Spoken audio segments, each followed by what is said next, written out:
Hello students, welcome to the Chemistry Simplified. Today in this video we are going to see the difference between molecularity and order of reactions. ऐसे बहुत सारे बच्चे होते हैं जिनको molecularity और order of reaction का फ़र्क समझ में नहीं आता।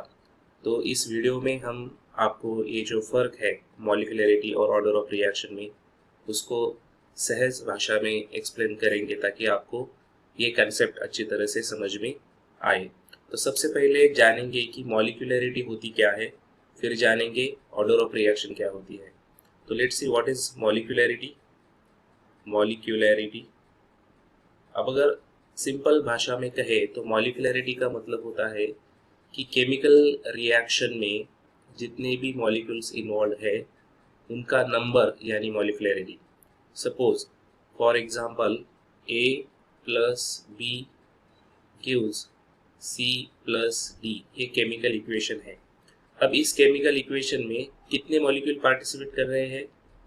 A पार्टिसिपेट कर रहा है, B पार्टिसिपेट कर रहा है, यानी इस रिएक्शन की जो मॉलिक्यूलरिटी है वो है 2, राइट।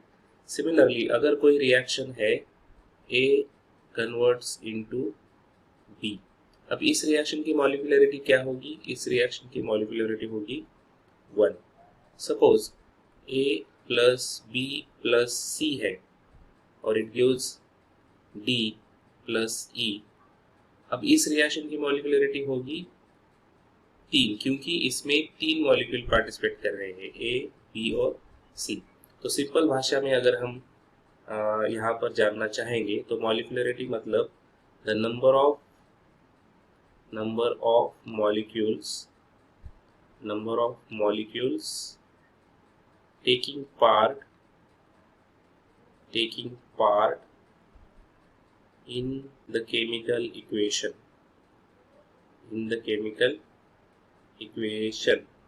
इसको हम कहेंगे मॉलिक्यूलरिटी। तो आई थिंक ये बात आपको समझ में आई होगी। अब एक रियल एग्जांपल लेते हैं।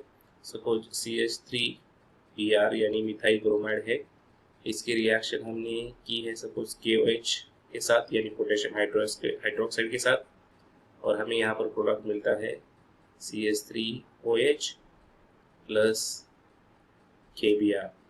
अब इस रिएक्शन में मिथाइल ब्रोमाइड पार्टिसिपेट कर रहा है, राइट। इस रिएक्शन में पोटेशियम हाइड्रोक्साइड भी पार्टिसिपेट कर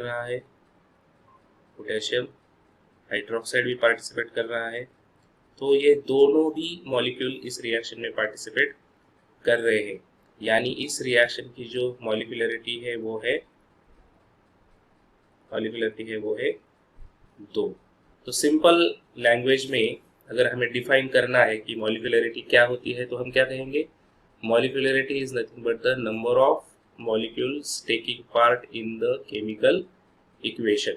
तो ये हो गया मॉलिक्यूलरिटी के बारे में। अब हम जानेंगे कि ऑर्डर ऑफ रिएक्शन क्या होती है। So let's see what is order of reaction.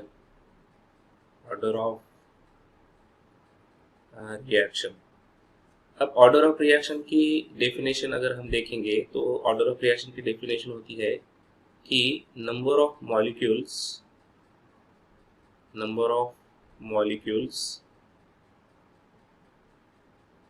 affecting the rate of chemical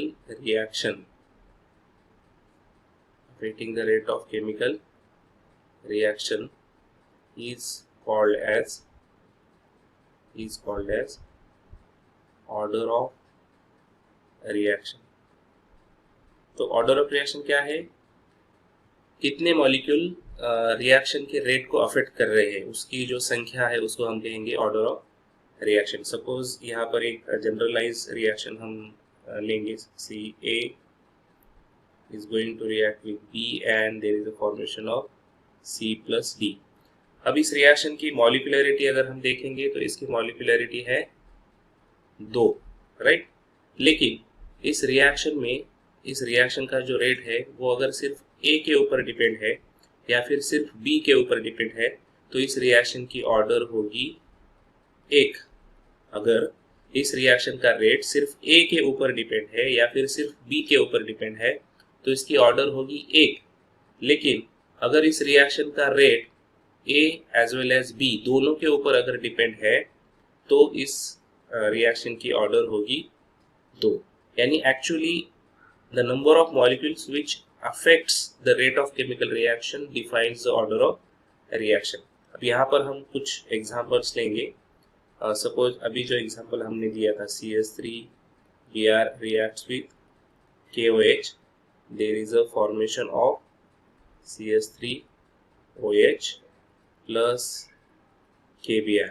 अब ये जो रिएक्शन है ये है न्यूक्लियोफिलिक सब्स्टिट्यूशन रिएक्शन, और इसमें actually nucleophilic substitution reaction SN2 कहते हैं इसे। अब इसे SN2 क्यों कहते हैं? क्योंकि इस रिएक्शन का जो रेट है वो concentration of methyl bromide as well as concentration of KOH के ऊपर डिपेंड है। तो rate is proportional to concentration of CH3Br as well as concentration of KOH। अब रेट दोनों को भी कॉन्सेंट्रेशन के ऊपर डिपेंड है, इसलिए इस रिएक्शन की जो ऑर्डर है इसे बायमॉलिक्यूलर कहते हैं, यानी ऑर्डर जो है वो 2 है इस रिएक्शन की। अब हम एक और रिएक्शन लेते हैं। Suppose let's see this reaction. अब हम टर्शरी ब्यूटाइल ब्रोमाइड की रिएक्शन अगर KOH के साथ करते हैं तो हमें जो प्रोडक्ट मिलता है वो है tertiary butanol. Okay, tertiary butanol plus KBr। Now अगर आप मॉलिक्यूलरिटी की बात करेंगे तो इस रिएक्शन की मॉलिक्यूलरिटी है 2। क्यों है मॉलिक्यूलरिटी 2? क्योंकि इसमें tertiary methyl bromide as well as potassium hydroxide दोनों भी पार्टिसिपेट कर रहे हैं केमिकल इक्वेशन में। लेकिन अगर हम रेट देखेंगे इस रिएक्शन का, तो इस रिएक्शन का रेट जो है वो सिर्फ concentration of tertiary methyl bromide के ऊपर डिपेंड है। यानी इस रिएक्शन का जो रेट है वो सिर्फ किसके ऊपर डिपेंड है? इस टर्शरी मिथाइल ब्रोमाइड के ऊपर डिपेंड है, और पोटेशियम हाइड्रोक्साइड के कॉन्सेंट्रेशन के ऊपर ये इंडिपेंडेंट है। इसका मतलब होता है कि ये जो रिएक्शन है ये रिएक्शन की ऑर्डर है 1। इसको हम कहेंगे यूनिमॉलिक्यूलर। इसकी वजह से ये जो रिएक्शन है इसको हम SN1 रिएक्शन भी कहते हैं, यानी nucleophilic substitution unimolecular reaction.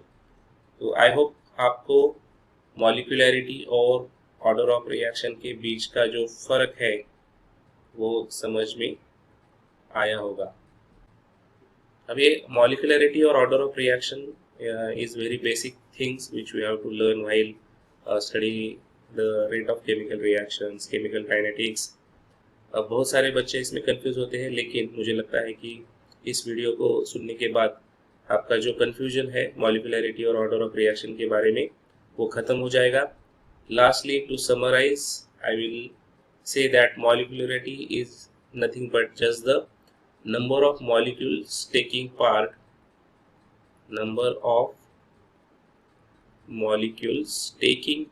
in chemical equation। Okay, मतलब केमिकल इक्वेशन में कितने मॉलिक्यूल पार्टिसिपेट करते हैं उसको हम कहेंगे मॉलिक्यूलरिटी।